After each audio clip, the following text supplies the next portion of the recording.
That's the red light. Hello, welcome to Australian Transformers Weekly, bringing you Transformers news from around the world. This is episode 184. We are recording live, not on Monday the 1st, but Friday the 1st of March 2019.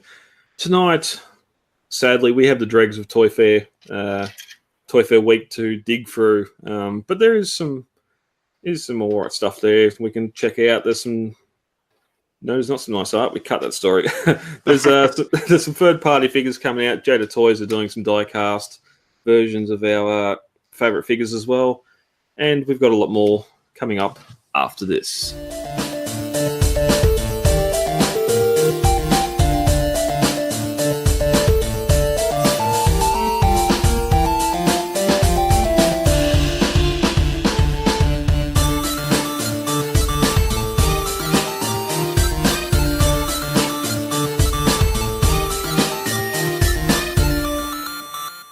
Yes, hello, good evening. I am Brad Ostrom Prime. Joining me as the Dominic duo, we have Max coming to us from South Australia once again. Max, how is your Friday night going?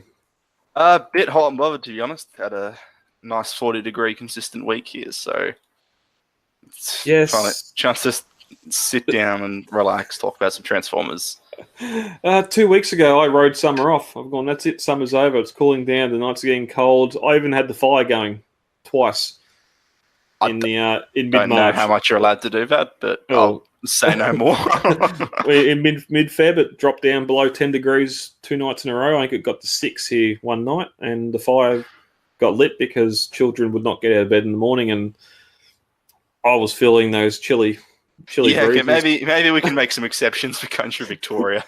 yeah, but now we're back up to 20s at night, and this god-awful summer heat has come back, unfortunately. But looking at next week anyway, it's going to drop off by Wednesday, so hopefully that's it. There's been plenty of storm clouds going around, so we need some rain. Some cold weather. But then we'll be complaining because it's too cold, because that's just what we do. Yeah, that's why we're here. We have a beautiful social gel going on. Just spend 2 hours ragging on weather instead of Transformers. Yeah, we normally keep it to about 10 minutes. But yes, as you said, we do have some Transformers news to talk about. Are you ready to get into it? I suppose we're going to have to be. Let's go. Rightio, Botshots is back this week, coming back live with the weekly Transformers competition in the TCCA group.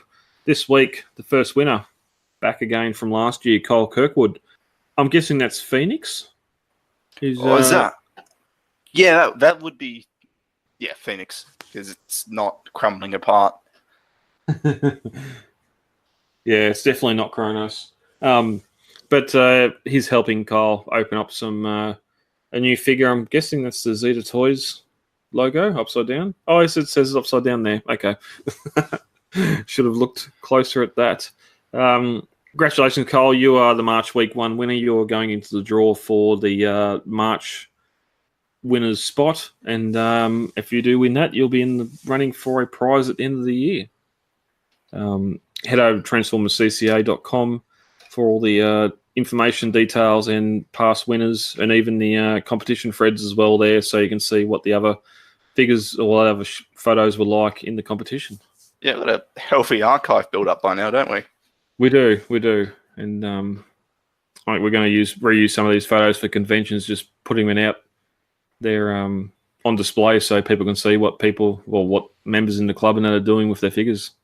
That's actually really not a half bad idea, so I'm going to have to steal that for the next show here. We're thinking ahead. We're going to move swiftly on and get to the news. Straight into news. Hasbro news. That will take us into some news. What news comes from Via Yonder?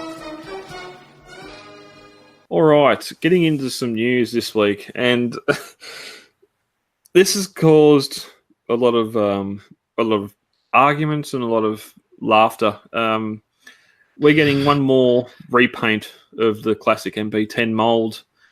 Personally, I'd say it's the best mold. But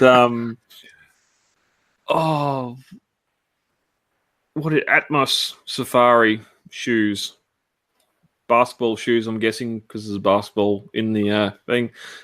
Because it's like LeBron James branded. It says Atmos Safari LeBron version, but then it's so it's a Nike Atmos in Safari colors LeBron version. I don't know anything about shoes, so this is just going off of his article here. I guess that's what that means. Now, LeBron James, is he one of the Aussies that went over there and tried to make it big? He is absolutely not Australian. Okay, all right, all right. Let's talk the Transformers side of things. Another shoe brand we've seen it before with the Megatron NFL star. I think it was that had it was the Generations stealth bomber Megatron. I think that got repainted to match. Yeah, they did the little deluxe one that was in like those sort of bright yellow. Oh no, it wasn't bright. It was bright purple, wasn't it? Yeah, it was that Decepticon purple because he had They've the done a Megatron. few shoe-related things. There was that. There was the like the transforming shoes, and now they're doing like these MP10 repaints. Yeah, even without the MP10, like I just find it funny that American sporting whatever is going to, because this is Takara, not Hasbro US. So the fact that they're going to Japan to get Takara to do this sort of stuff, and I don't know if we've got. Oh yes, we do. To get this MP10 repaint, I do love the color. It's similar to the Bape, how it's got that sort of camouflage stripe around it where the silver stripe would normally be, but for 160 US, it might be another chance to get another version of MP10 before he's gone. Yeah, it's a surprising last hurrah for a mold, I guess. It's an interesting looking figure too. It looks like, one of those, like it makes me think of that weird construction repaint that a fans project did of Steel Core, or like a G2 Constructicon. Like it looks very industrial as opposed to hip, cool Nike basketball shoe. It just evokes construction machinery to me. Well, and that was going to be my next suggestion. If you made his calves the same yellow, you could nearly put cat earth moving, like cat diesel power or something on his shoulders instead of the Autobot logo, like his bit of cat equipment or something. But yeah, they're just trying to get a little bit more use out of MP10, and that's a shame because here's another repaint of MP10, yet they're still going to make the new MP44 ? $600 or 450 or whatever it is yen, 450,000 yen. So you'd think all these repaints would have paid for a new Prime outright, and it'd be $250. It's still $600, and by the time we get to the exclusive repaints of MP44, wouldn't surprise me by the end of its lifespan we're going over $1,000. Yep, and it's boxed much similar to the Bape and the Evangelion and all the other, and even the Super 711 MP10 as well, where you get the Energon Axis blaster and the Matrix. Yeah, so not the most comprehensive package, but I guess the deco on the Prime itself is the main appeal here. It's interesting to look at that leopard striping, so subdued on the figure, like we're branding it as the Atmos Safari LeBron James version, right? Like, and then the Fuse themselves, lean into that with the big, leopard patterning everywhere. But the figure just has these little stripes on the arms, and that's it. Which is probably for the best because it looks awful. Yeah. Stuff like the Atmos on the side, I could sort of see because it's like, you can, like I said, it looks like basic construction equipment, right? So you could just pass it off as being construction branding or something. But then you just have LeBron on Optimus Prime's shoulder, which is a bit surreal to look at. Yeah. Even if you had that leopard sort of print on the silver bit around his chest there, just because that's where it would have been if it was in the original G1 figure. But I think that's all we need to say about this. Are you after another MP10? I don't think I own any MP10 molds anymore, so hard pass. Well, I got myself all geared up for MP44, and it turned out to be over $1,000. So now I'm in a weird state where it's like, do I use my third-party IDW Optimus as just a generic masterpiece one? I mean, knowing me, I wind up spending a ludicrous amount on MP44 anyway. In also ludicrous news, what exactly am I looking at here? Also coming out, some officially licensed, and this may be a return to Transformers building block systems. Unfortunately, this isn't Creo, and it isn't Lego at all. It seems to be more of a Duplo style building block system. It doesn't make anything. It's just 42 pieces of blocks, and you get some of those sort of evergreen design cardboard cutouts to stand with these blocks. Yeah, it's literally just, there's no thing that's being built here. It's just a bunch of blocks. There's no set to be built. No, it's just blocks, and then Transformers cardboard cutouts, and then they're all it's all multicolored. So it's not as if you can build a fort out of it. It's only 42 pieces. Yeah. The most interesting thing I notice here is that they've changed Megatron's design to Evergreen to be more Cyberverse, and that Starscream looks remarkably like the Flame Toys model kit version. Beyond that, this is just a confusing looking piece. Yeah.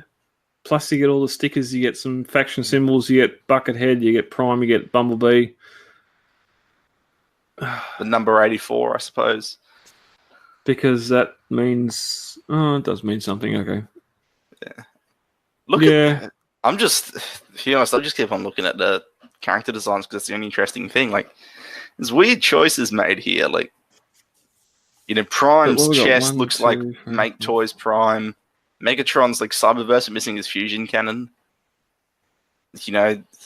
Starscream looks like the Flame Toys figure made into a Legends class, and then Bumblebee has some of the ugliest legs I've ever seen on a Transformer. It's just some weird art choices here. I don't know.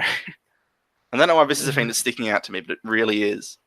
Yeah, now it's got $6.30. I'm guessing that's US, possibly, but if you want something like this, then you could just print it off.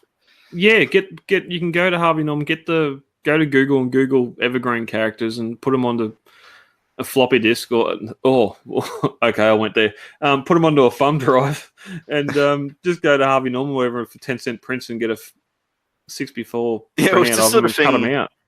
Like I was buying a Figma figure a while back, and I was like, should I get the exclusive version because it comes with an exclusive accessory, which is a cardboard, like it's just a flat cardboard piece because that fits into the art style.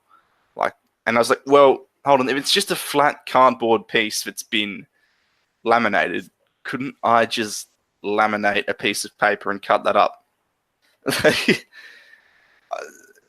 Yeah, it's just very strange to me.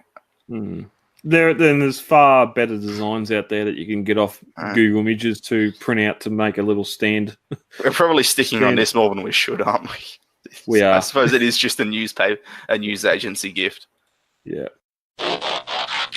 Last week when we were talking about the Super 7 figures, we commented how much cheaper they are than the Ultimetal figures. Now, Ultimetal have come out at a recent convention. I don't know if it said there which one.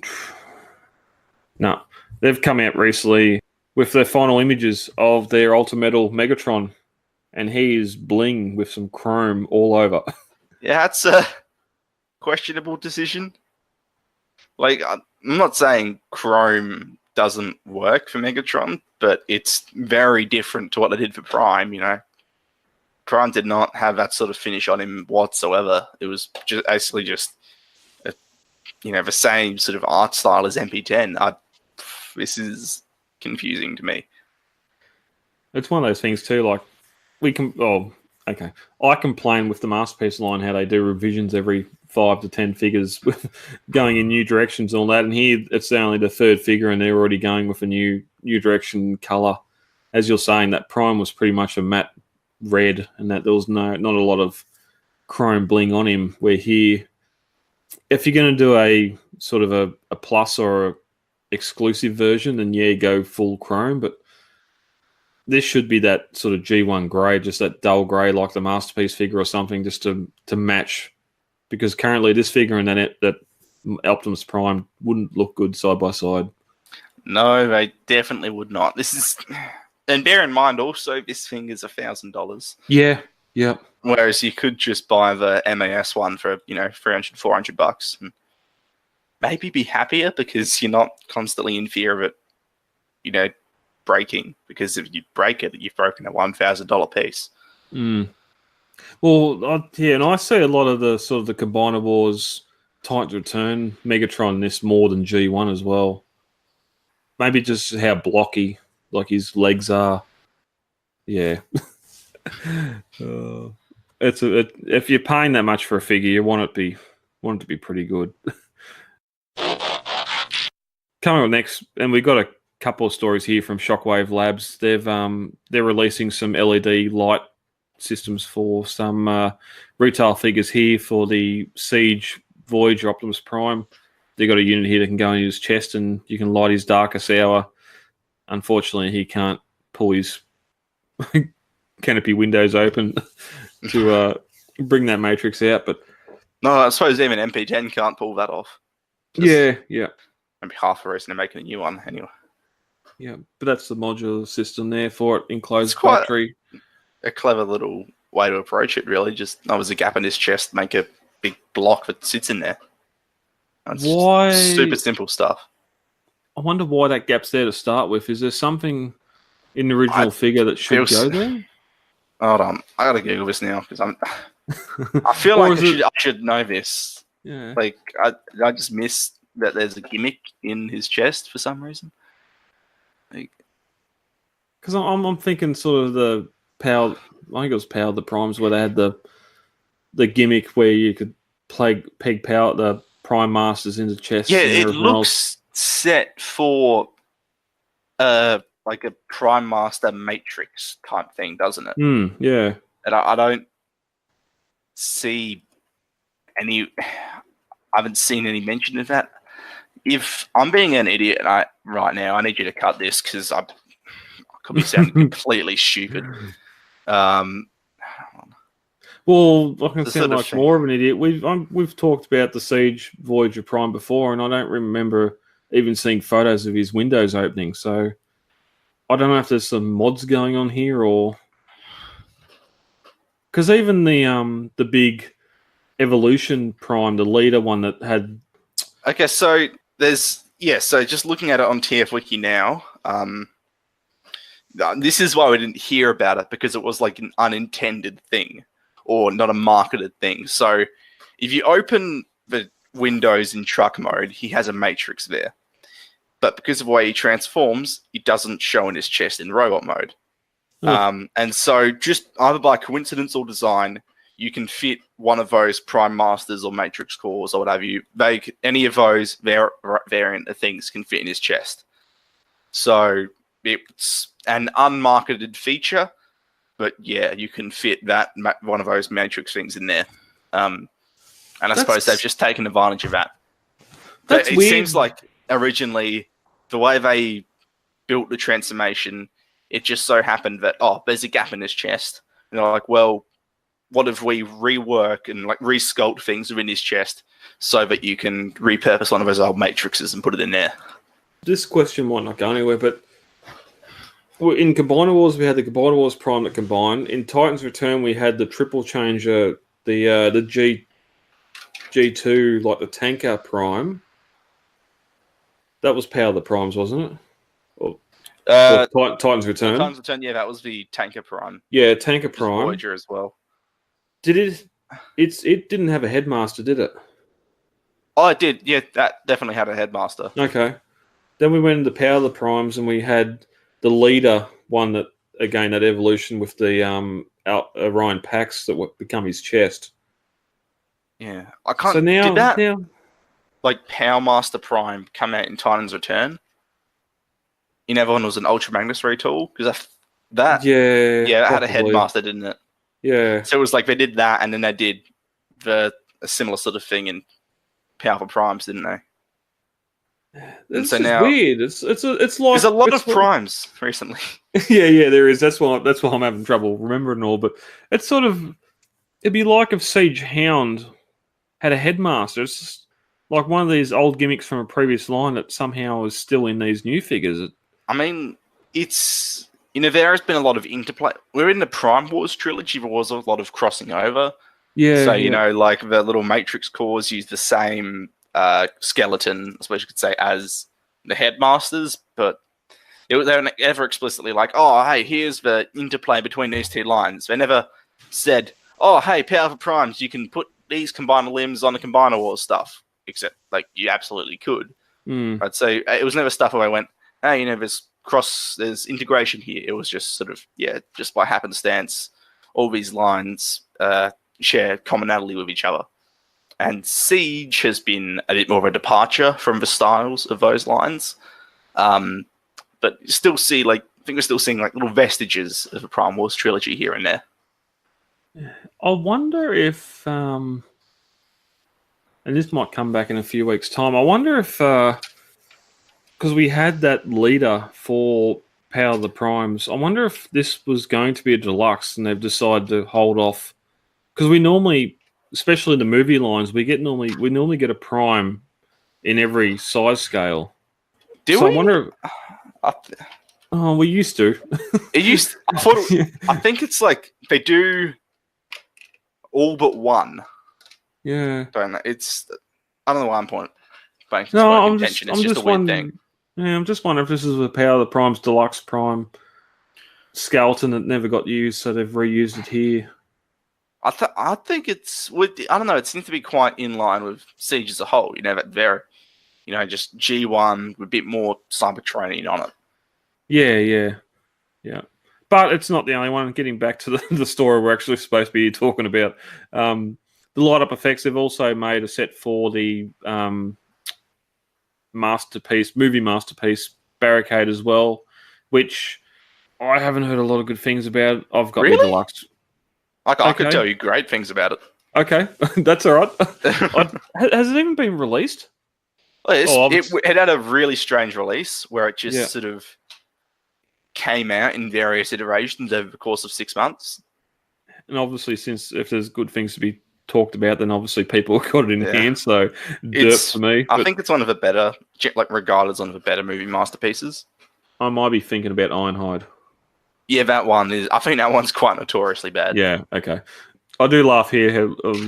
Laugh at this. How it looks like his head's just a mask on that. It doesn't look like there's any depth to the head at all. But I don't think we're not here to talk about the figure. They've again the lighting unit for this, and this is the main reason I want to talk about it, is just the fact you've got this power cell with the wires. This could be modified. I could see this in your masterpiece Datsuns. I could see this in any of your retail figures as well. If you want to make, it's quite a small and flat piece, isn't it? So you could, you have any sort of cavity, you could theoretically slot it in there.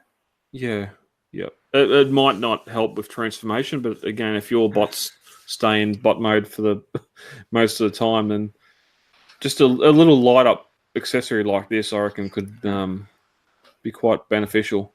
Especially with how good it looks on that barricade, The way, I guess it is, a promo shot, but the way the lights, because it comes out from, it's not just straight, put forward point, light blaring out. The light is seated in sort of a deeper point within his chest.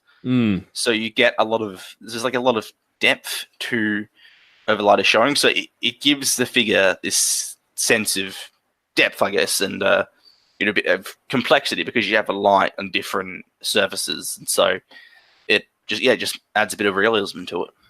Yeah. Yep, and here obviously they've made it so it pegs onto his back when he's in robot mode. So it looks like it definitely doesn't carry through the transformation, which no. In all fairness, I shouldn't really expect. No. But I could see this with the movie masterpiece Optimus Prime as well, just to illuminate those lights on his hips, like the character did in the 07 movie. Get out of the goddamn car. Yeah. And also, it's also got an accessory to fit with Trypticon, which that looks fantastic. Oh yeah, I was talking about the depth of the light on Barricade. Now this is like that, but to the next level. Just have that seated deep within the mouth, and all those little ridges and teeth and everything on Trypticon just make that look beautiful. Yeah, and even just an image of that Titan Master in front of him there, and you got those spotlights shining down on him. I absolutely love that. I know that is just beautiful. And that's the unit there. I think just having these slightly larger and more powerful LEDs on Trypticon, sort of adds to that sense of scale with a figure. Like it makes him seem a lot more imposing. Mm.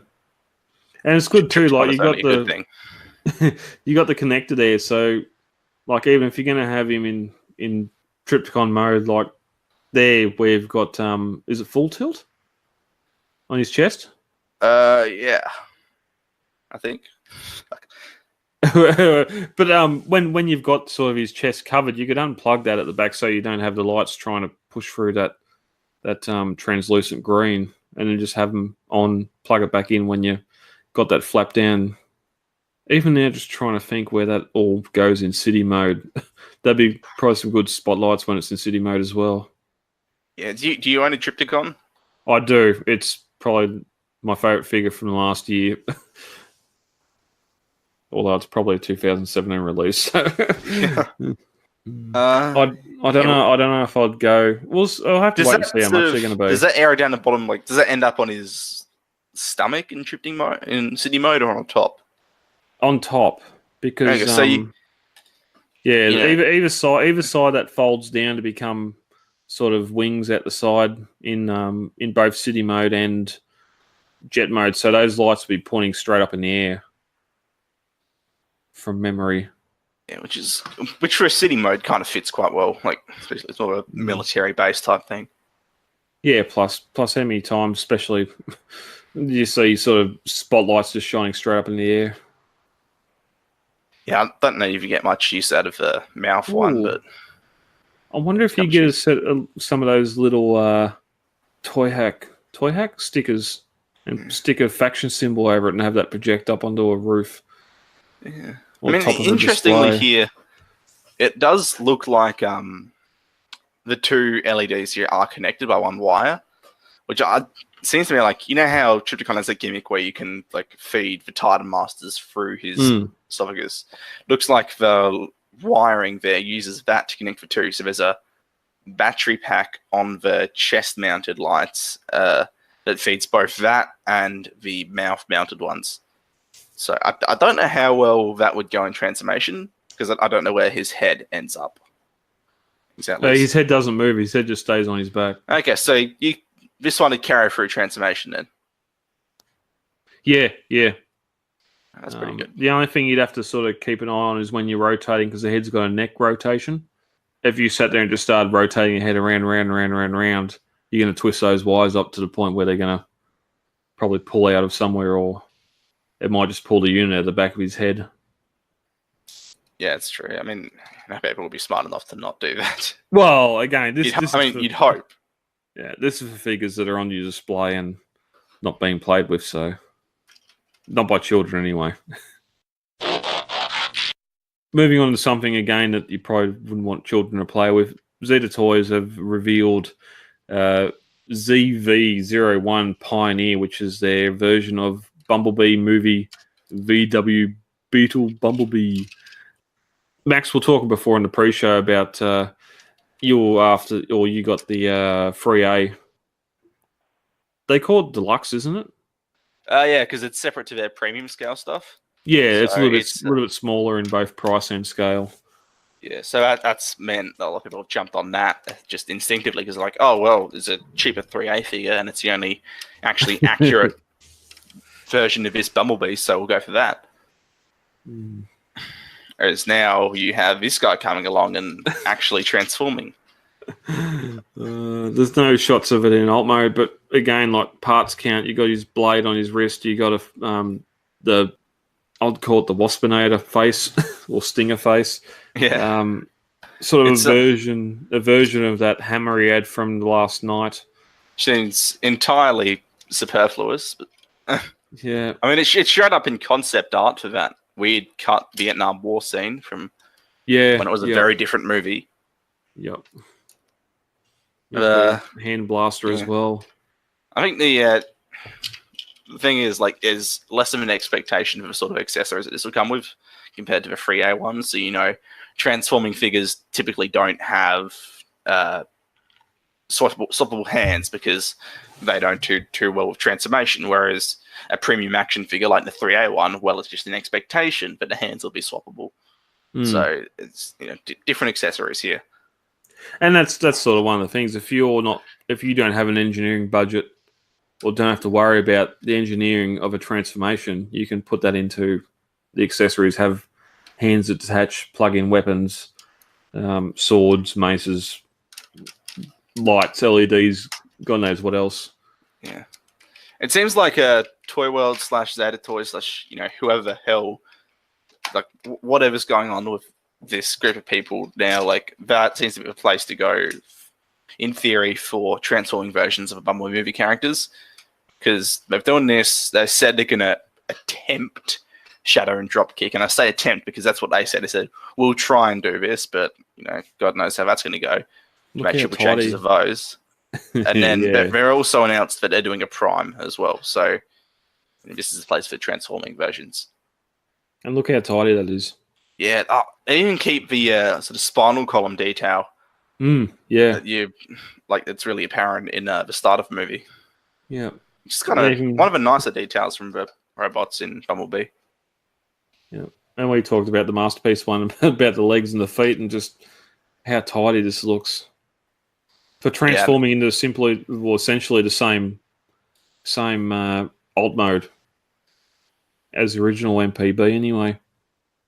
Oh yeah, like it's actually quite an interesting thing to see, for different takes on, different designs of the same character forming the same robot alt mode. And this is 18 comparing this to the movie Masterpiece Bumblebee, I think this easily blows it out of water. Like, the discussion here is between this and the 3A version. There is no discussion between this and the movie Masterpiece. Which hasn't really been much of a discussion with third party versus official for a long time, especially Masterpiece. But now sort of going into this third party versus official for movie figures and stuff like that. Like we've commented before and brought up before, Unique Toys and what they've done with Pyrokill and their Prime as well, and the other figures they've got on the boards coming up for release. Yeah, I think the official versus third party discussion is most pertinent when it comes to movie stuff nowadays, because I think especially because there's two distinct scales operating, and then it becomes even more of a discussion when you get into stuff like the Bumblebee movie, where it changed production production direction halfway through, so you have two rather distinct designs from Bumblebee. So it's like, what are you going to go with? You're going to go with the official product that's very inaccurate to movie, or the third party or licensed version that's highly accurate. And that's sort of a deep core thing with collecting. Like, okay, yes, you can buy the Studio Series Bumblebee for $30. It's not entirely accurate. The engineering is just pretty much basic for a deluxe figure.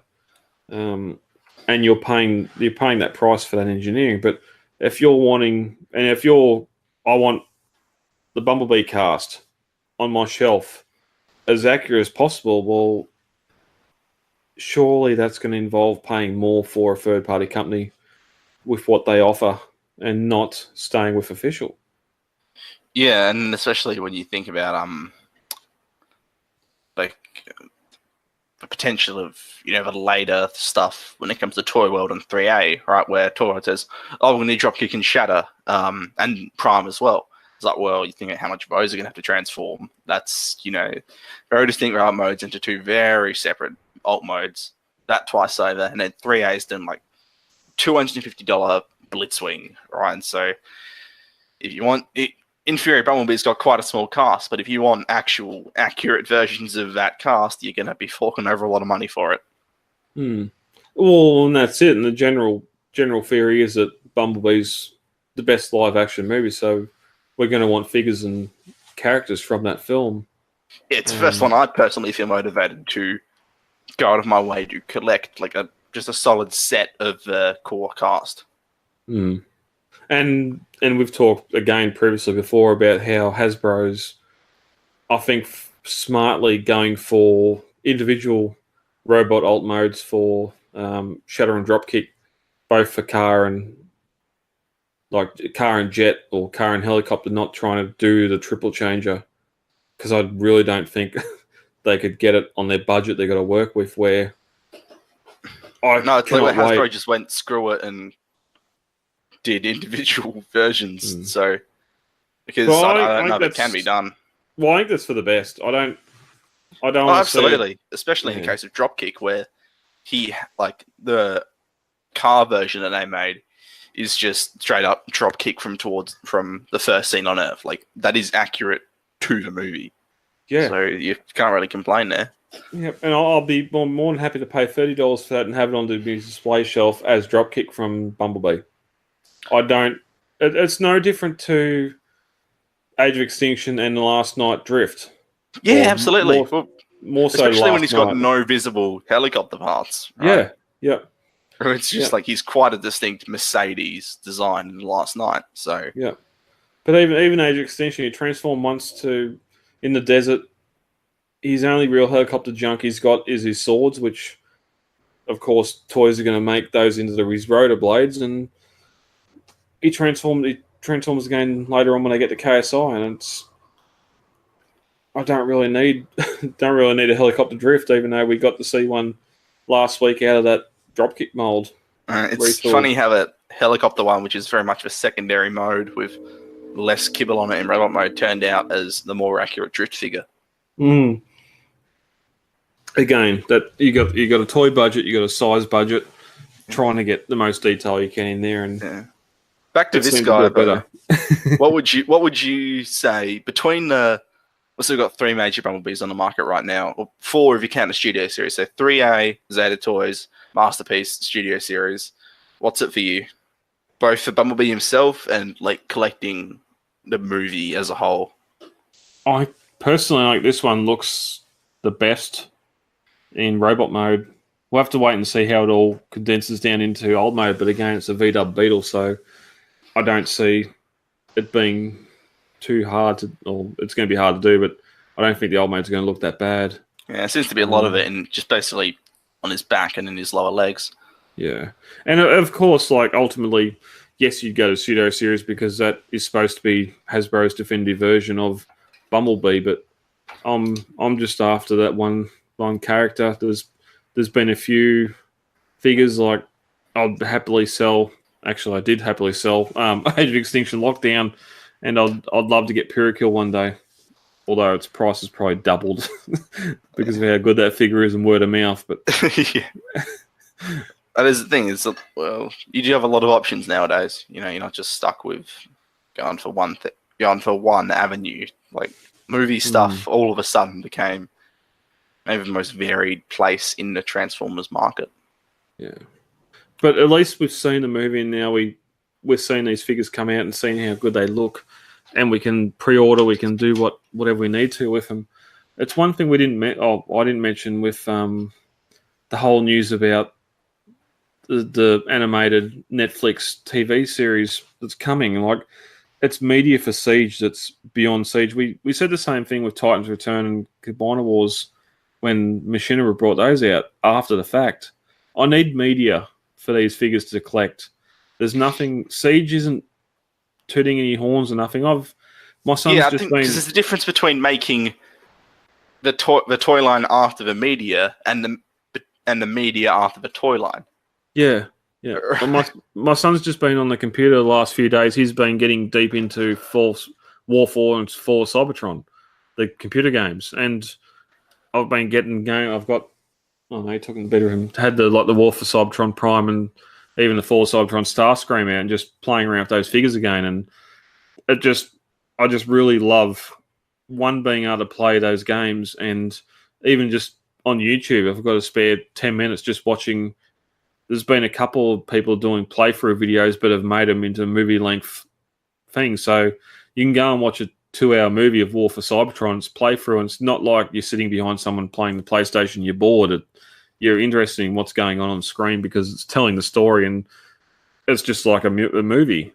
But you got the media, animated. Love the cartoon series. The figures are fantastic. Prime, love the series, and you got the figures to go with it. Siege, I'm not going to.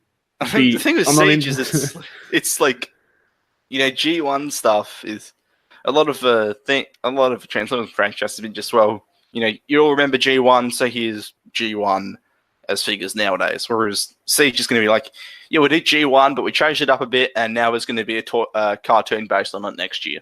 And it's like, but so at least you sort of missed your mark, because it's not like you're not saying this is a G1 cartoon. You're saying this is a Siege cartoon, and it'll probably just be a G1 cartoon. And as for how well it's going to go, it's pretty up in the air at this point. But the way that they market it is important, because no one gets excited.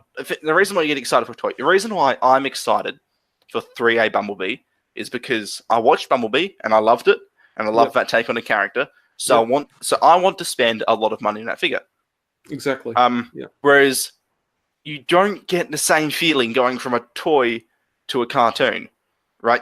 I don't buy Siege Optimus Prime and go, right, I want to invest a few hours watching Siege Optimus Prime in the cartoon. That thing doesn't happen. You get invested in the media first.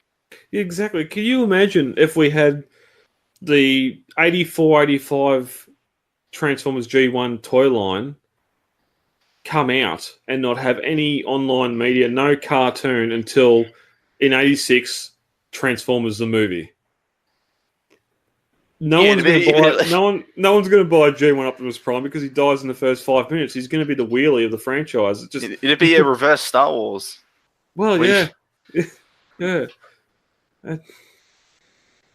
And then that's just our personal opinions on that. There's plenty of people out there that are going gaga over Siege, and that's fine. I think that's because Siege is, it's Siege and the Primal Trilogy as well were very much G1 style things. So a lot of people, whether it's from older toy lines or G1 or ATW, whatever, G1 is commonality. So everyone has a point of reference. So they can easily say, hey, here's figures. And here's a cartoon later on. But the thing is, a cartoon suffers for it, and it's not a format that you could take with any other piece of Transformers media. Yeah. No, that's sort of the same thing like Masterpiece. Like Masterpiece now, you're going for... Well, you're collecting Masterpiece because, one, you grew up with a G1 cartoon, or, for me, Beast Wars and all the Beast Wars Masterpiece coming out. You've had that 20, 30 years of nostalgia for it. And of course, you're not going to be releasing Masterpiece Siege figures in 20 years' time, I hope. But it's just, if you want even the Generation stuff, at least some of the Generations figures sort of touched on comic characters you've already read the comics for and enjoyed a character for, whether it's Tarn, whether it's, aren't they called Spartan, but which one? Sorry, Springer. Your Generation Springer, and figures like that are sort of touching more on the comic characters that you've already known, read, and loved the comic characters as well. And now you're getting a figure for it 1 or 2, 3 years later. It's always sort of proactive. We get the material, the media for something, and love it so much, and then want to get the figures. Where just what Hasbro's doing at the moment with all these trying to tie these cartoons or media into these figures, and it's all coming years too late, years too late. Yeah, ultimately it suffers for it. But then it sort of goes the other way too, where sort of now third parties are jumping on the Last Night and Age of Extinction with figures from there where we're sort of well removed from that as well. So it does go the other way as well. Like even like Torward now, just only doing the Bulldog and stuff like that, the film that came out 2 years ago. But at least we've still got nostalgia for that. It's not the fact they're trying to tie into that material. But, yeah. No, also it's a lot of, if you look at a lot of the discourse and a lot of, like Western Transformers Facebook groups and things, you'd think that the movies are, the most reviled things in existence, but actually in a lot of places, in particular places like China, Malaysia, Philippines, people really do love the movies. So there's a market there. Prime One Studios maybe the majority. Yeah, they're making money somehow, aren't they? Yeah, there's still $2,000 Prime One Studios figures being made. Moving on, because we need to. Jada Toys. We've reported on Jada Toys previously, where they do sort of die-cast versions, alt modes of the movie figures, and now they're sort of touching on a bit of G1 as well. I really want to talk to this because last week we were talking about those Super 7 figures and how you could have them on the display as a alt mode version of your Masterpiece figures without having to transform. And here we've got Prime, which looks fantastic. I've never transformed my MP10, and if this was $50-$60, I don't know how much they're going to be, but if I could put this on display to say this is what MP10 looks like or G1 Prime looks like, I'll be more than happy. I'm not one for transforming figures all the time, especially Masterpiece stuff, and that's not a G1 Prime beside that's something smaller. I think that's just the same brand in a different scale. Yeah.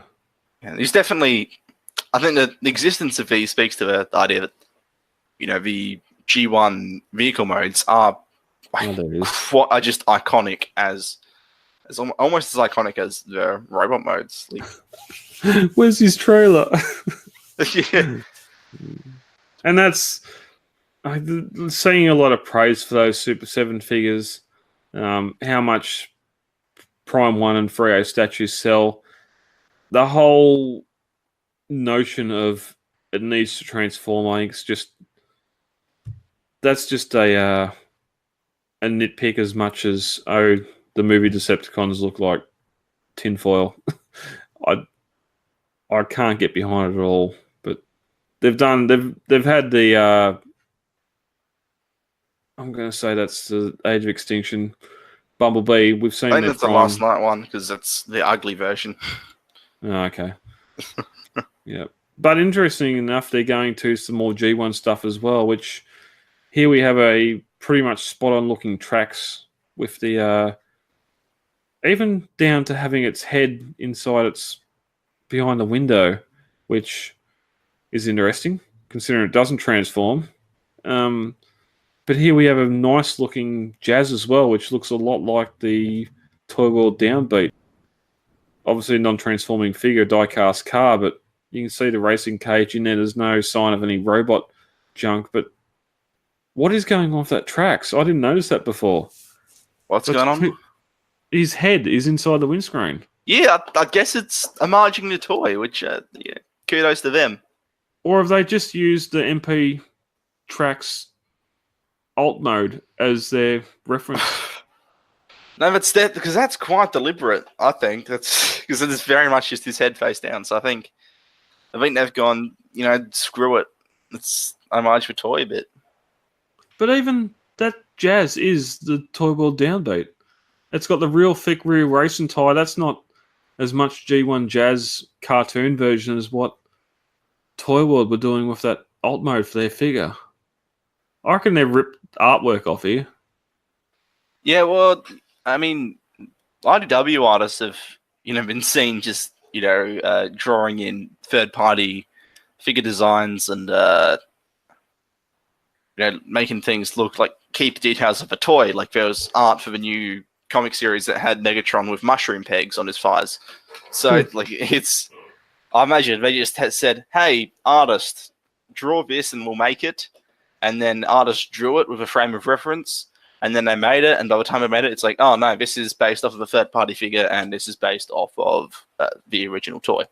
Well, one funny thing here is these are licensed, because non-transforming, these are licensed Hasbro cars.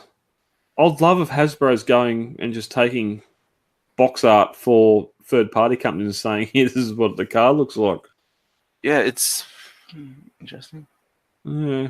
I mean, yeah, what I was saying earlier with like the way that these G1 cars have become iconic as well is something that we saw quite permanently in Bumblebee, right? Where like it was a huge deal that Bumblebee is a Volkswagen. Now, Bumblebee in that movie was one of the less G1 designs within the movie itself, which I don't think is a particular issue because most people see that robot mode as Bumblebee now, not G1 Bumblebee.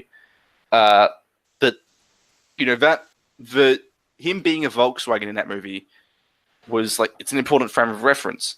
And so when you get to that scene right at the end where him and Prime are driving across a bridge, and he's a Camaro, and Prime is that very G1 vehicle, and that's like one of I thought that was one of the best scenes in the entire movie because you look at that vehicle and you don't go, oh shit, that's a truck that's like Prime. You go, oh shit, that's Optimus Prime.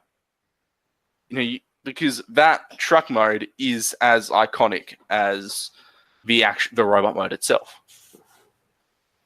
I wonder if you could do a little minor modification on that scene just to make it a little bit better. Because again, he's in Camaro mode, not Volkswagen mode. Like if he was still in Volkswagen mode and went across that bridge and pulled in beside Prime like that, and it's just straight up G1, I could be even better. But then sort of have a Camaro go the other way, and all of a sudden he scans it and transforms, and then just like the film ends with Prime sending out. You see 07 movie Prime going the other way, like the alt mode, and he scans and then just cuts to black as he scans it, or something. Because it is bridging the gap there, where you've still got the G1 Prime and you've got the Camaro coming up beside him, and not the Volkswagen. Yeah, I think that was part of the whole thing of it being, you know, the alt modes being as iconic as well, because, you know, like I said, that version of Bumblebee has become the iconic Bumblebee for a lot of people. So, you know, that the Camaro is as iconic as the Volkswagen now, and so, you know, the Camaro sidling up to that truck pulling that trailer sort of is like, hey, it's like the present meeting the past, you know, stuff like that. So it's like, you know, the meeting of two eras of Transformers media. And not to start the whole war again, but it was originally a prequel and not a reboot. It was indeed, but I think that, so that, interestingly, that Prime scene, I know we're going off on a tangent here, but I'm going to anyway because it's interesting. That Prime scene on the bridge, that was in the original cut of the movie, but the scene later in the forest wasn't. So I think the original idea was, you know, put that truck in the movie as like a little like a nudge, wink, wink. Hey, that's what G1 Prime looks like, right? This is sort of a idea. This is just sort of a nudge, wink, wink type thing. And then, but instead, you know, the movie became more of a reboot, and they're like, well, we've got this Prime scene here. Why don't we, this truck here? So why don't we just say, hey, Prime's on Earth and he looks like G1 Prime? Yep. Plus, that goes in the other thing that Hasbro have officially come out and said, yes, it's a reboot, not a prequel as well, just to end that little war that's been going on for months. I do believe it's last week when we were talking about Ectotron and the Ghostbusters crossover. We had a nice big banner artwork of a lot of our favourite G1 characters battling each other in a New York scape, and Ecto won there with the Ghostbusters battling as well. In the middle, there was a little blacked out with, I can't recall if it was Secret or, I think it said Top Secret or something in the middle of that banner, but now it's been revealed that banner is split up into 5 or 4 sections, and that is the cover for each of the 4 comic issues to come out, and that issue 3 cover that was in the middle that's Top Secret is still Top Secret. We don't know what's going on in the middle of the art. Yeah, it seems like an obvious thing to be like, oh, hey, this is covering up Ectotron, or this is covering up Ghost Starscream, but both of those are in the picture, so no one really knows what that is. I'm gonna wish. My current idea is Marshmallow Man Transformer, but beyond that, I got nothing. What about you? That's he transforms into a big blob. I don't know. I don't know what he transformed into, to be honest. Blimp. Oh. There we go. Let's say transform into a blimp. I think we've had a blimp transform before, so let's go with that. We get a white prime arm here. Energy on X. And a black or grey foot. Hey, you've got a better eye than I do. So that's is your Marshmallow Man a prime? That's Marshmallow Man colours, isn't it? It's white. Well, Marshmallow Man's white. Yeah. Yeah. So what have we said? So what are we saying? Marshmallow Man Optimus Prime is the antagonist, maybe? It better have red eyes. Yeah, I don't know what to make of that. Or maybe it's just Ghost Arm or something. This could well be another MP10 repaint. Oh, yeah, bloody what? The final hurrah for MP10 is a Ghostbusters repaint. I suppose I could just repaint the Siege one, but more money in MP10, I suppose. Well, just because it's got the little prime triangle and stuff on his wrist there. And it's clearly the energy on X that you get with MP10. A couple of weeks ago, we dug deep into the Netflix series and realised it might not be as good as we thought it was going to be. But in here, again, breaking news. On a plus side, I do like how Astro Train's head is underneath the back of his rocket. There, the transformation G1 to a T. It's just the G1 toy, isn't it? Yeah. Yep. With cartoon colours. Yep. All right. Oh, we're done. All right. Yes. New acquisitions. Max, do you have anything new this week? Yeah, I recently became a father, actually. So I'd like you to meet my son. Oh shit. Yeah. So a while back, Make Toys decided to take their stab at Citybots. And so this is their Citybot series. What was it? Make Toys MCB03 Pandanists, I'd say. They're just great big. It's like their own take on Scorponok, basically, and it is absolutely beautiful. It's just don't drop him. Flawless. Don't drop him. I'm terrified of dropping him. So I did have the Sentinel Scorponok to go with my Fort Max. That's the rubber or polystone statue one. Yeah, but the issue with that is the vinyl that it's made out of. Vinyl, yeah. So it's really posable, like a vinyl figure, but the vinyl it's made out of doesn't hold up in the climate here. So, you'd have it posed and it just had cracks slowly appearing. And eventually the wrist just started to peel off from that. So I had to sell that on the cheap and then pick up this beauty. Which, let me tell you, this isn't breaking anytime soon. This is rock solid. It's a Make Toy, so it's brilliant construction. And of course, it's a Make Toys piece that's done in their own art style, similar to the Cross Dimension series. So it's a very dynamic looking figure. Because he's got quite exaggerated proportions, very big and chunky, not like realistic classic proportions in the slightest. But the fantastic thing about that is he's incredibly posable. So with proportions like that and the posability, it makes him just look dynamic, and every pose that he gets into is so much more accentuated. The posability sort of stuff, double jointed knees, multiple axis of movement on the ankles, and that was stability. He's got these giant bloody pistons on the ankles that move when you move the ankles. Wow. You can hear that is some loud ratcheting there. He's got this spring-loaded piece on the abdomen, so that move, sort of spring out of the way, lets him move at the waist, and has like it can bend almost 90 degrees on an ab crunch, which is just insane for a figure like this. He's nowhere near as tall as Titans Return 4 Max, but I still like him as a companion piece because he has the bulk. Like, I think he's a heavier figure, actually, and he's certainly a lot wider, a lot bulkier in the limbs. And then if you want him to look like they're about the same size, then you put him in Scorpion mode, and he's just enormous. Like, the size that this thing assumes once you get it transformed is nuts. He's also, because he's a city bot, he's got a temple mode. Oh, yeah. Remember that. You know, big open area. Like, the Scorpion legs become like these giant archways covering the central area, and quite tongue-in-cheek. You look at the tip of the stinger there. It's just the Decepticon symbol, but it's like this three-dimensional sculpt, so it's like almost like not quite IP infringing, but really it is. But Hasbro didn't do anything about it, so whatever, it's there, and that really adds to the whole temple mode.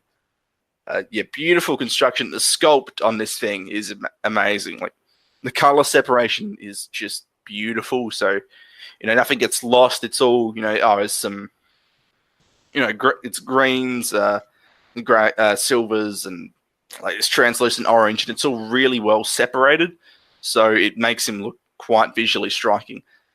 You know, fantastic transformation. You know, a really original style piece.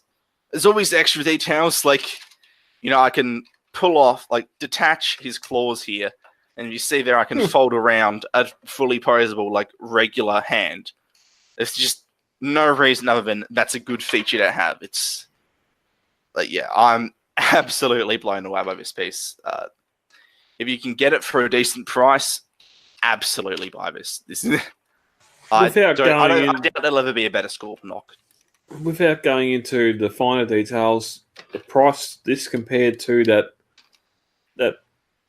other one, the vinyl one. Oh, this is cheaper than a Sentinel version. So it doesn't make it cheap. Like, this cost me $375 posted. Yeah. Which is cheap for this figure. It'll normally run you about $450, $500. Mm-hmm. But even then, that's cheaper than the Sentinel version. And and given that, I would say go for it.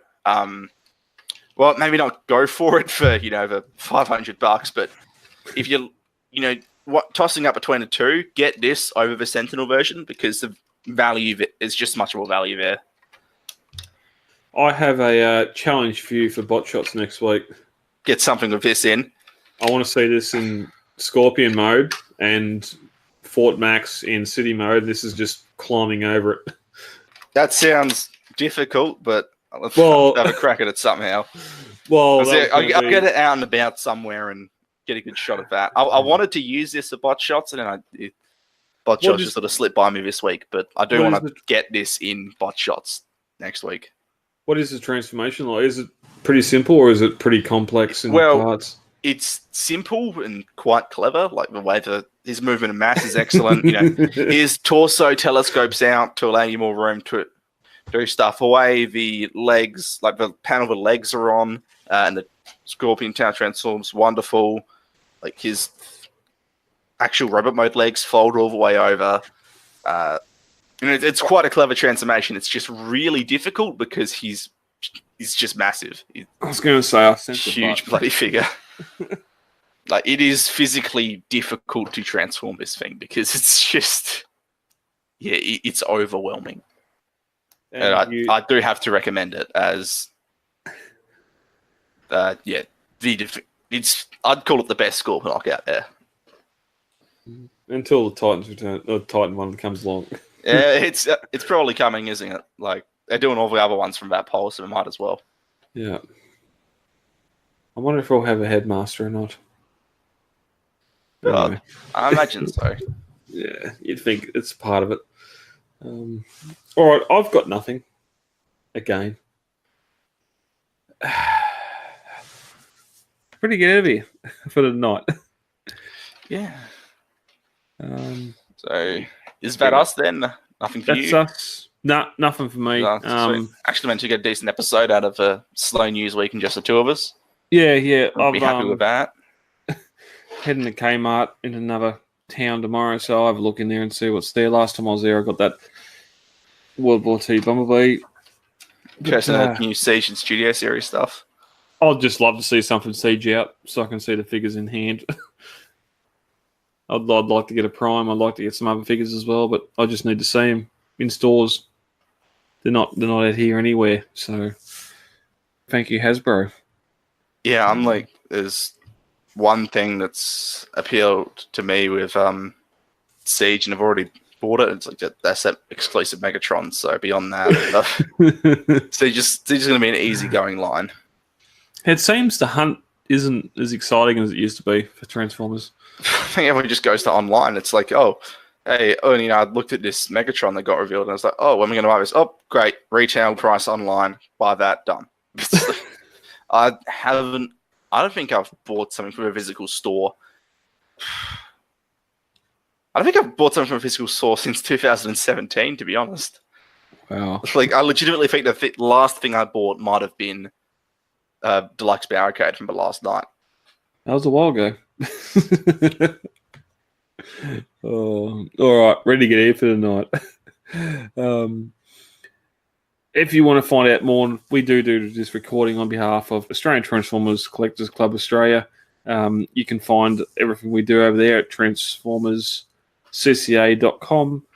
The podcast is over on Podbean. We can be found there at transformersweekly.podbean.com. The RSS feed is in iTunes and everywhere else. And if you're listening to this, you're probably already listening to us via iTunes or your podcatcher of choice. Max, thank you for joining me tonight. Thank you for having me. It was a pretty shitty looking night looking at the run sheet and what news was coming up. But I managed to spin some sort of tangential stuff out of it, which is always good. Yeah. Look at the news, discuss, processing, move on. So we'll be back next week, hopefully with some more news. Let's see some more of this MP Hound, shall we? Yeah, given that he's been revealed since, Wonderfest last year? Yeah, and he is numbered as 45. Oh, that's Bumblebee. We don't have a number for Hound yet. We have nothing on him. He just keeps on getting. He's just been shown at a couple Wonderfests and no info whatsoever. And at this Wonderfest, he was a grey prototype, whereas last Wonderfest he was coloured, painted. Yeah. Yep. God knows what's going on there. So until next week, when we don't get to see Limbo Hound, Max, thank you, and we'll be back next time. Catch you next time. See ya.